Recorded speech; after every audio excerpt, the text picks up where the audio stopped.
Press conference को cover करने के लिए आज यहाँ पे ইতিমধ্যেই পানিসাগরে ঘটে যাওয়া বিক্ষিপ্ত ঘটনা নিয়ে আজ আগরতলা প্রেস ক্লাবে ত্রিপুরা লয়ার ফর ডেমোক্রেসি এক সাংবাদিক সম্মেলনের আয়োজন করে। এই সাংবাদিক সম্মেলনে বিভ্রান্তি ছড়ানো বিভিন্ন বিষয় নিয়ে আলোচনা করা হয়। और ब्यूरो मस्जिदों रिपोर्ट, को नुकसान सोशल पहुंचाया गया, बांग्ला। कुछ मस्जिदों को आग लगाई गई, कुछ मस्जिदों में तोड़फोड़ की गई और कुछ मुस्लिम कम्युनिटी के घरों में भी तोड़फोड़ की गई और महिलाओं के साथ भी बदतमीजी की गई। जब ये न्यूज़ बहुत मुश्किल से, एक तो बहुत कम मीडिया वालों ने इस न्यूज़ को दिखाया, लेकिन जिन लोगों ने भी दिखाया उनको मैं सलाम करता हूँ यहाँ से, उनको मेरी तरफ से बहुत ग्रैंड सैल्यूट। और उन न्यूज़ को देख के फिर जब हमारी टीम ने डिसाइड किया, advocate Amit, advocate Mukesh, advocate Ansar साहब, हम सब ने जब मिलकर डिसाइड किया कि एक फैक्ट फाइंडिंग टीम लेके हम लोग त्रिपुरा जाएंगे। और हम लोग पिछले 3 दिनों से त्रिपुरा में हैं और यहाँ पे आसपास जहाँ पे भी माइनॉरिटी को टारगेट करके उनका नुकसान पहुँचाया गया है, वो हमारी टीम ने वहाँ विजिट किया, वहाँ पे लोगों के स्टेटमेंट रिकॉर्ड किए, उनके वीडियोस बनाए, ऑडियोज़ लिए। और हमने अपनी फैक्ट फाइंडिंग टीम, जो इनिशियल फैक्ट फाइंडिंग टीम है, हमें ये पता पड़ा है कि ये टारगेटेड अटैक था मुस्लिम कम्युनिटी पे और उनके रिलीजियस स्ट्रक्चर पे। एक बहुत ही यूनिक चीज़ यहाँ पे देखने को मिली कि हिंदुस्तान में शुरू से धार्मिक दंगे होते रहते हैं, लेकिन यहाँ पे एक जो चीज़ दिखी कि पैगंबर साहब पे डायरेक्ट टारगेट किया गया और उनके नाम से नारे लगाए गए। और बीजेपी के सीनियर लीडर्स, विश्व हिंदू परिषद के सीनियर लीडर्स डायरेक्ट मॉब को लीड कर रहे थे। और एक और यूनिक चीज़ यहाँ पे देखने को मिली कि जेसीबी मशीन भी लेके आए थे मॉब में। जेसीबी मशीन का काम क्या है? किसी रैली अगर कोई ऑर्गेनाइज हो रही है तो जेसीबी मशीन का क्या काम है? और आज आप देख रहे हैं कि कोरोना से हमारा पूरा देश जूझ रहा है, जहाँ पे कोविड गाइडलाइंस भी कोई चीज़ होती है उनका भी वॉयलेशन किया गया। 4,500 से 5,000 लोगों की भीड़ ने वहाँ पे जुलूस निकाला, लोगों के घर तोड़े, मुसलमानों की मस्जिद को आग लगाई और पुलिस प्रशासन के सामने ये सब हो रहा था। कितने वीडियोस आपने देखे हैं कि पुलिस ऑफिसर्स वहाँ पे हैं और उनके सामने ही ये दंगे किए जा रहे हैं और पुलिस वहाँ पे चुपचाप खड़ी हुई है। इतनी बड़ी रैली को अगर परमिशन दी थी, पहली चीज़ तो कोई ऑन रिकॉर्ड परमिशन हमें नहीं पता पड़ी, हमने जिससे ही बात करी तो हमें ये बताया गया कि ऑन रिकॉर्ड कोई परमिशन नहीं दी थी। परमिशन नहीं दी थी तो जिसने भी रैली निकाली उनके खिलाफ एफआईआर रजिस्टर्ड क्यों नहीं हुई? रैली को रोकने का काम पुलिस ने क्यों नहीं किया? और रैली निकलने के बाद जब ये दंगे हुए, मस्जिदों को आग लगाई गई और महिलाओं के साथ बदतमीजी की गई, तब पुलिस ने फौरन एफआईआर रजिस्टर्ड क्यों नहीं करी? अभी तक हम लोग ये जानने में नाकाम है कि कितने लोगों के खिलाफ एफआईआर रजिस्टर्ड हुई है और कितने लोगों को पुलिस छोड़ रही है। त्रिपुरा पुलिस कई बार ये बयान दे चुकी है कि बाहर से कुछ लोग आके हमारे यहाँ की स्टेट का माहौल खराब करना चाह रहे हैं, झूठी खबरें फैला रहे हैं। तो मैं ये, त्रिपुरा पुलिस ने उन बाहर के लोगों के खिलाफ एफआईआर रजिस्टर्ड क्यों नहीं करी? उनको जेल में क्यों नहीं डाला? और अब तो हम खुद अपनी आंखों से देख के आए हैं, हमारे सब साथी अपनी आंखों से देख के आए हैं कि मस्जिदों को जलाया गया है, कुरान शरीफ जलाया गया है, पैगंबर साहब की शान में गुस्ताखी की गई है। उसमें एफआईआर रजिस्टर्ड क्यों नहीं हो रही अभी तक? और अगर एफआईआर रजिस्टर्ड हुई तो उसकी कॉपी पत्रकार भाइयों के पास होनी चाहिए थी और लोगों को अरेस्ट किया जाना चाहिए था। आज आप सब देखते हैं कि ट्रैफिक वॉयलेशन अगर हम करते हैं तो एक कांस्टेबल वीडियो रिकॉर्डिंग करके बना लेता है कि ना रेड लाइट जंप किया। तो जब इतना बड़ा ह्यूमन राइट्स वॉयलेशन हो रहा था तो क्या पुलिस ऑफिसर से कैमरे ऑफ हो चुके थे या फिर सरकार से ऊपर से इंस्ट्रक्शन थी उनको कि कैमरे से कोई भी चीज रिकॉर्ड नहीं होगी? व्हाट्सएप और सोशल मीडिया का इस्तेमाल बहुत हाई लेवल पे किया गया मॉब को मोबिलाइज करने के लिए, और उसका एक बहाना ये बनाया गया कि बांग्लादेश में जो माइनॉरिटीज को टारगेट किया गया है, अटैक किया गया है, उसका हमें बदला लेना है। और हिंदुस्तान में और त्रिपुरा में जो स्टेटमेंट उन्होंने दिया, मुल्लागिरी नहीं चलेगी।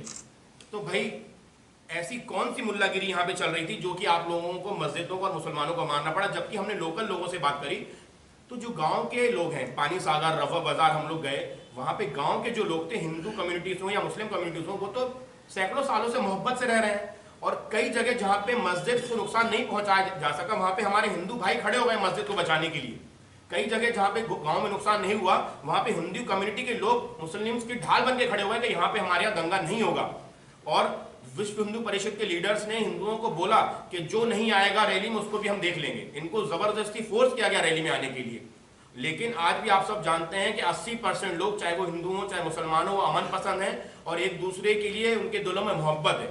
लेकिन ये जो मोहब्बत बिगाड़ने का काम मुझे लगता है विश्व हिंदू परिषद और त्रिपुरा सरकार की आड़ में कर रही है। इस पे सरकार को और सुप्रीम कोर्ट को और त्रिपुरा हाईकोर्ट ने तो कॉग्निजेंस ऑलरेडी ले लिया है। अब मुझे ये देखना है, आप लोगों को भी देखना है कि कितने ऑफिसर्स जेल जाते हैं और कितने विश्व हिंदू परिषद के लीडर्स जेल जाते हैं।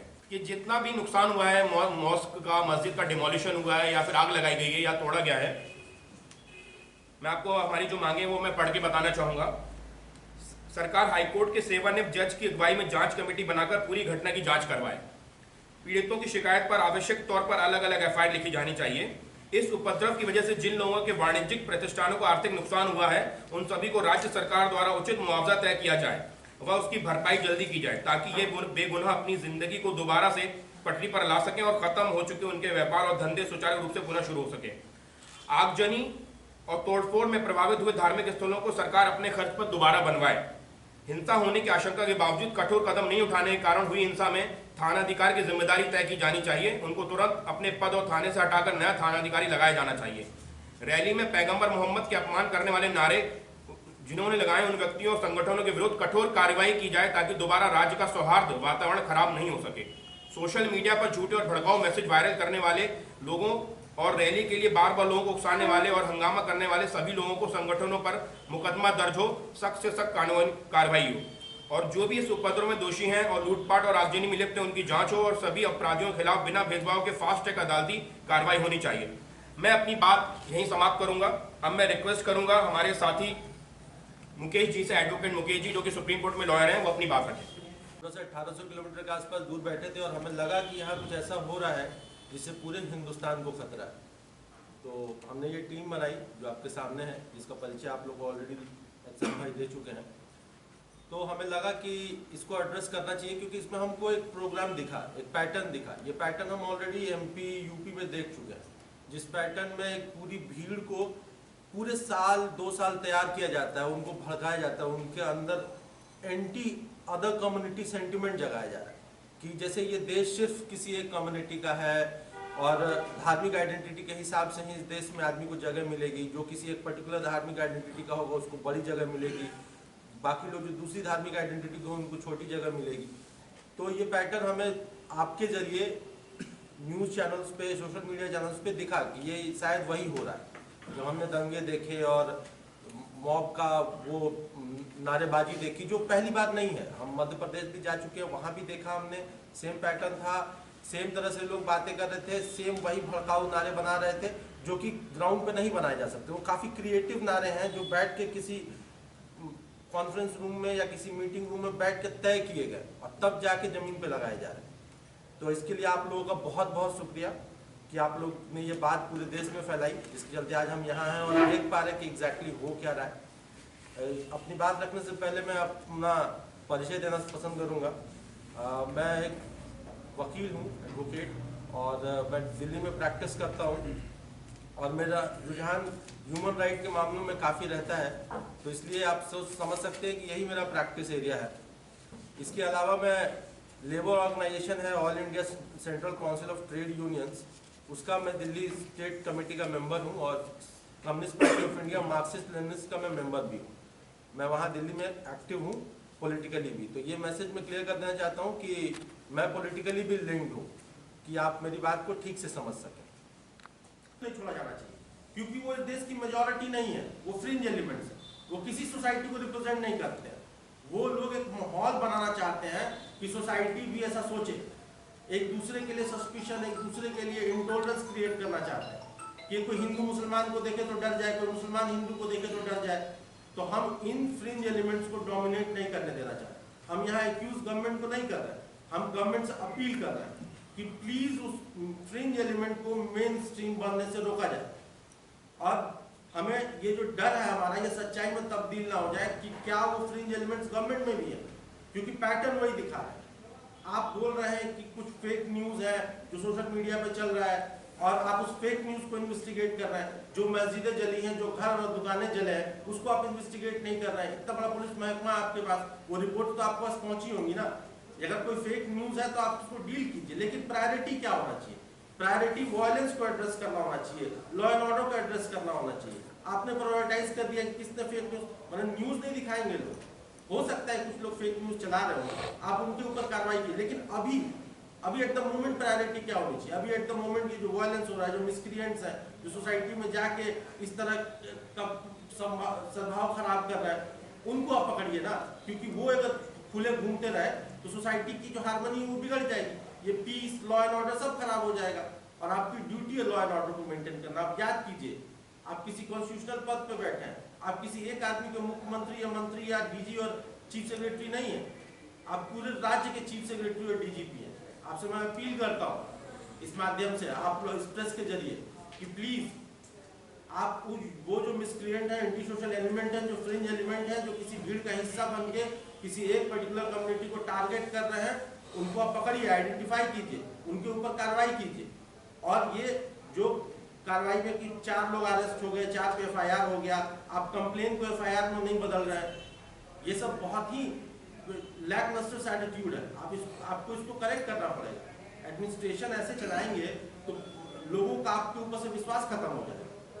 तो ये मेरा सुझाव है गवर्नमेंट को, और यहाँ के लोगों से मैं अपील करूंगा कि देखिए, ना हिंदू लोगों में से ये मेजॉरिटी नहीं है जो मुसलमानों के खिलाफ कोई दुर्व्यवहार करता हो या अपने मन में कोई दुर्व्यवहार पाल के बैठा हो। ये वो लोग हैं कि चाहते हैं कि हिंदू और मुस्लिम कम्युनिटी के बीच में पोलराइजेशन हो और वो एक मेजॉरिटी पोलराइजेशन को लीड करे। कोई भी हिंदू नहीं है जो पीस लविंग नहीं है, वो मेजॉरिटी लोग हैं जो पीस लविंग है, पढ़ना चाहते हैं, नौकरी करना चाहते हैं, उन्नति करना चाहते हैं, वो आपसे नफरत करके अपनी जिंदगी नहीं काटना चाहते। और हिंदुओं से भी कहूंगा कि ये मुसलमान उतने ही इस देश के नागरिक हैं जितने आप हैं। तो इनको काफी आयरनीज देखिए, मतलब कोई एक सिमिलर पैटर्न नहीं है, एडमिनिस्ट्रेशन का भी सिमिलर पैटर्न नहीं है। पहला दिन हमारा जो डेस्टिनेशन था वो उदयपुर गोमती विलेज में था, जो कि साउथ टू त्रिपुरा है, सॉरी अगरतला है। वहाँ हम गए तो वहाँ एडमिनिस्ट्रेशन इतना रिलक्टेंट था हमें ग्राउंड में बात करने देने से और फैक्ट्स को पता करने से, कि the all establishment of the police force in the district came to our spot and made their each and every effort कि हम लोग बात ना कर पाए। इनफैक्ट वहाँ पे हम दोनों कम्युनिटी के लोगों से ठीक से बात भी नहीं कर पाए। And they were so adamant and so rude कि उनको किसी भी कॉन्स्टिट्यूशनल प्रावधान से कोई फर्क नहीं पड़ता है। वहाँ मुझे लगा कि I am in A police state, यहाँ पे पुलिस के अलावा दूसरे किसी के पास कोई अथॉरिटी नहीं है। लेकिन फिर जब हम कल विजिट कर रहे थे और कैलाश आरा की DM से बात हुई हमारी, तो एक पॉजिटिव रिस्पांस मिला। उन्होंने बताया पूरी चीज़ों को कि उनके डिस्ट्रिक्ट में क्या है और बिल्कुल साफ साफ बताया। And he even called me today morning कि आप लोग सर आ रहे हैं and we would like to arrange for your security and all. तो मुझे ये लगा कि देखिए, एक वही गवर्नमेंट स्टैब्लिशमेंट है, एक वही ऑफिसर है जो कितना मतलब अपने ड्यूटी के लेके कितना मतलब इफेक्टिव है और कितना मन से अपनी ड्यूटी को कर रहा है। और वहीं एक दूसरे डिस्ट्रिक्ट में हमने देखा कि पूरा पुलिस स्टैब्लिशमेंट त्रिपुरा की पूरी छवि को खराब करने पे लगा हुआ है। हम किसी एक कम्युनिटी के नुमाइंदे नहीं हैं, हम दोनों कम्युनिटी से जानना चाहते हैं कि ये कम्युनल टेंशन हो क्यों रही है। इस देश में आज तो कोई 2 रिलीजन के लोग साथ नहीं रहने आए, बहुत दिनों से रह रहे हैं और वो लोग यहाँ रह रहे हैं और बहुत शांति से रह रहे हैं। तो आज अचानक क्या हो गया और त्रिपुरा में क्या हो गया कि ये कम्युनल टेंशन फ्लेयर अप करने लगी। तो हमने सोचा कि बात करें, तो उनको इससे भी समस्या है। हिंदुस्तान का नागरिक होने के लिए यहाँ अमेरिका की तरह ड्यूअल सिटीजनशिप तो नहीं है कि मुझे कोई वीज़ा लेना पड़ेगा स्टेट में आने के लिए या कोई परमिशन लेनी पड़ेगी। मैंने चेक भी किया, धारा 144 भी नहीं लगी थी कि मुझे इन्फॉर्म करके जाना हो। उसके बावजूद भी and I was ready to fulfil the state commitments कि मुझे अगर किसी से परमिशन लेनी है, किसी को इन्फॉर्म करना है साइट पे जाने से पहले, दे वर सो रिलक्टेंट कि उनका ये था कि आप यहाँ से जाइए। और उनको देख के ऐसा लग रहा था कि वो पता नहीं क्या छुपाने की कोशिश कर रहे हैं। तो मैं इस बात को और दोनों कम्युनिटी के माध्यम से यहाँ रखना चाहूँगा। जो भी साइट विजिट्स की तो बहुत अच्छी चीज़ें देखी और कुछ बुरी चीज़ें भी देखी। अच्छी चीज़ें ये देखी कि मैंने पहली बार ये देखा बड़े पैमाने पे मुस्लिम कम्युनिटी के लोग बीजेपी के ऑफिस बेरर हैं। ये काफ़ी एस्टॉनिशिंग था मेरे लिए और सरप्राइजिंग भी था कि मतलब ये दिखने के लिए नहीं मिलता है। लेकिन मैंने देखा कि कल एक पानी सागर में एक गांव था रोआ, वहाँ हम लोग गए, वहाँ जो माइनॉरिटी सेल के Tripura is a small hilly state of the northeastern region in India. Since 1966, we pioneer under the name Sister is true to our original mission to bring high quality spices and other food products to the people of Tripura. We source and process domestically with a keen focus on food safety and quality. We are a FSSAI certified company and we maintaining our rigorous standards of safety and quality by processing and manufacturing in our modern facility at Agartala, where currently around 300 persons are employed. We a trusted partner, applying our experience and expertise to every step of the process, providing customized solutions to our customers. We take great pride knowing that our products have enhanced the flavor of food consumed by people of the state who have supported our endeavor for decades.